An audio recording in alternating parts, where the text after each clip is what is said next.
Hey guys, I hope you're having a great day. Today we're going to be covering lesson 5-4 in geometry. Now this chapter is all about mid-segments and the mid-segment theorem, which we'll get to in a little bit. And to begin to understand the material covered in this lesson, we need to first take a look at what a mid-segment actually is. So if you take a look at this triangle on the screen, the first thing that's going to catch your eye is this line that's going across the triangle.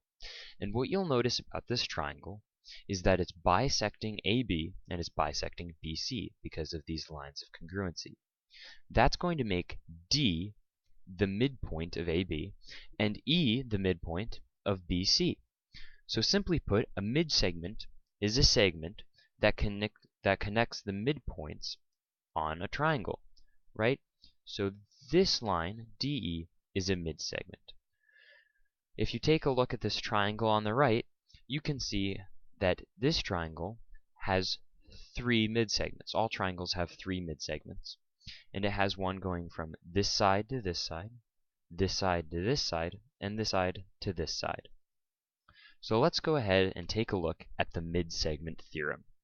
The midsegment theorem states that a midsegment on a triangle is 1/2 the length of its parallel side. So if we take a look at this figure, we quickly notice that BD is a midsegment.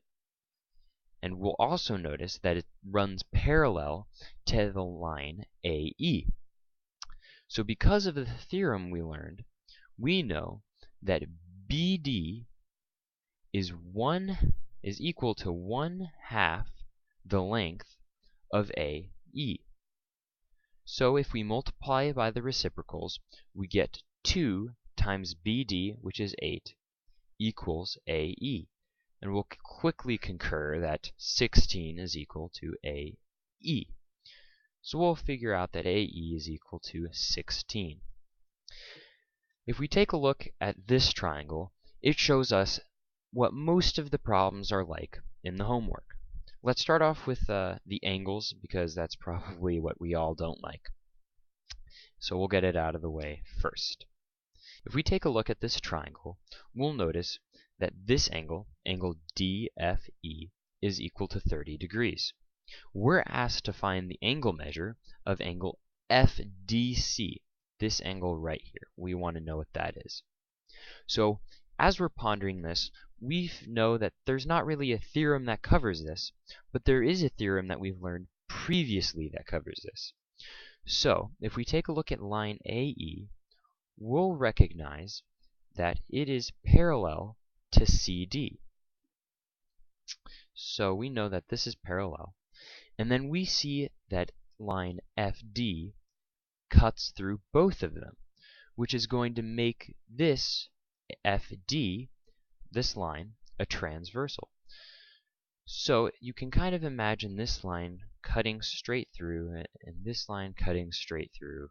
And you can draw this line across, and you can see the figure we're coming up with.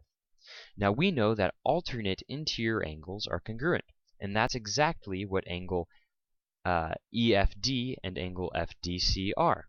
So we know that this angle is the alternate interior angle to this angle, so we know that angle FDC is equal to 30 degrees.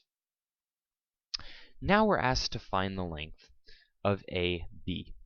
Because of the midsegment theorem, we learned that AB is twice the distance of FD. So if you take 20, multiply it by 2, we'll get 40.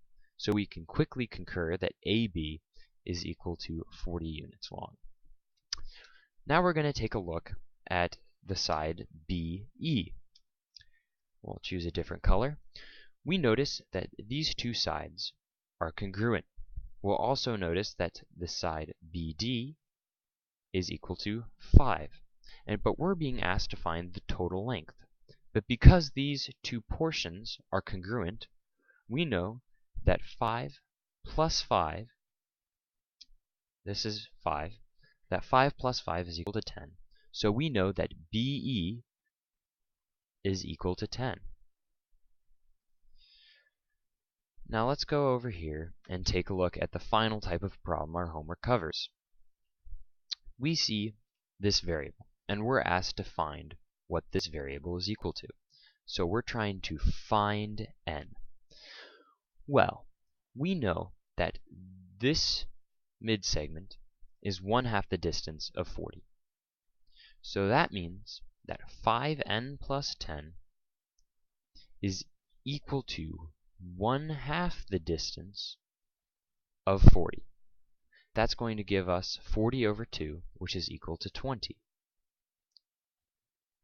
So we'll rewrite this equation so that it's equal to 20. Now we will subtract each side by 10, and we'll be left with, I'm going to write it down here, we'll be left with 5n is equal to 10. We'll divide both sides by 5, and we'll quickly realize that n is equal to 2. Now if we want to check this, we can plug 2 back into the equation. We get 10 plus 10 is equal to 20, and 20 is indeed 1/2 of 40. So guys, I hope this video helped. If you have any questions, be sure to let me know. Any suggestions, any comments, let me know, and I hope this helped. Bye.